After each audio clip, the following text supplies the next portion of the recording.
قال الله عز وجل: والموفون بعهدهم إذا عاهدوا والصابرين في البأساء والضراء وحين البأس. ما ينتاب المؤمن ينقسم إلى حالين: حال يسميها الناس عارضة، كمن يمرض حينا ولا ينفك من هذا أحد، وهو كمن تأتي عليه أيام يقل فيها ما بيده، فهذا الصبر فيه قائم في كل أحد، ليس الذي هو قصده القرآن، لكن قول الله عز وجل: والصابرين في البأساء، هي الشدة الملازمة لك خارج البدن، الشدة الملازمة لك خارج البدن، والضراء الشدة الملازمة لك في بدنك، ممن يبتلون مثلا بالأمراض المزمنة، هؤلاء الذين صبرهم محمود. وحين البأس، الله قال حين، وهو وقت القتال، وقت احتدام القتال، لكنه في السراء والضراء قال في السراء والضراء، جاء بحرف الجر في، وهي ظرفية عند العرب تعني الوعاء، والمعنى أن الفقر ملازم له والمرض ملازم له، ومع ذلك في كلا الحالتين هو صابر راض عن الله. وطوبى والله لمن يحيا ويموت وهو راض عن الله. بل إن المؤمن لا يشعر حقا بحقيقة الإيمان إلا إذا غدا وراح وهو راض عن الله. وأنت ترضى عن الله في كل أحوالك، لكن يمكن أن يقال إن أعظم أحوال المؤمن في رضاه عن الله في أحوال ثلاثة. الحالة الأولى أن تأتيه نعمة من الله، فإن عبد أنعم الله عليه وبقي في قلبه شيء من الرضا عن الله، هذا هالك. الحالة الثانية وهي أعظم: يرضى عن الله من وفقه الله عز وجل لطاعة، فكلما وفق العبد لطاعة عظم رضاه عن الله، لأنه يفقه من توفيقه للطاعة أن الله يحبه، حبنا الله وإياكم. الحالة الثالثة وهي أجلها وأعظمها: أن ترضى عن الله إذا حال الله بينك وبين معصية عزمت عليها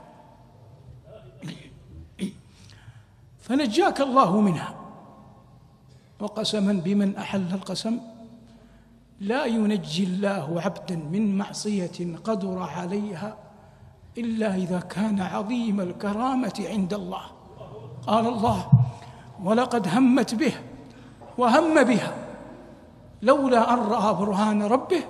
ثم قال الله: كذلك لنصرف عنه السوء والفحشاء. ثم قال الله: إنه من عبادنا المخلصين.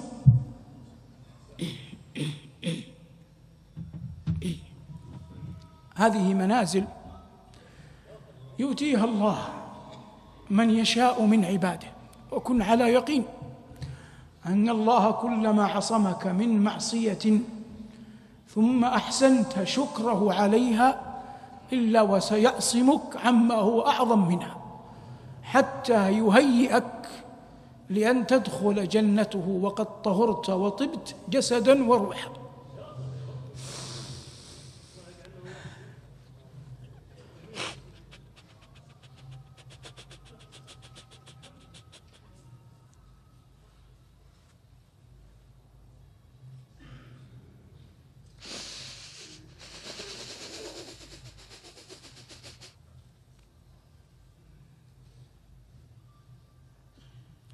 إن من أعظم الكرامات عند الله أن يتولاك الله ظاهرا وباطنا.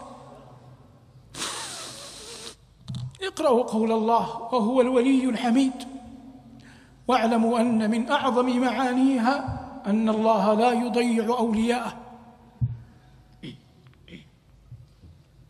إن الأب لا يضيع أبناءه، والمعلم لا يضيع تلاميذه، والأم لا تضيع صغارها، فكيف برب العزة والجلال؟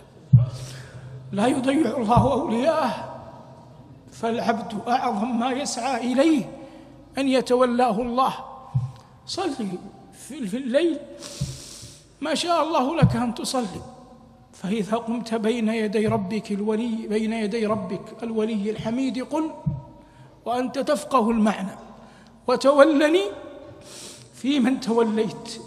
بالله عليك أي أذى سيخلص إليك وأنت في ولاية الله؟ محال.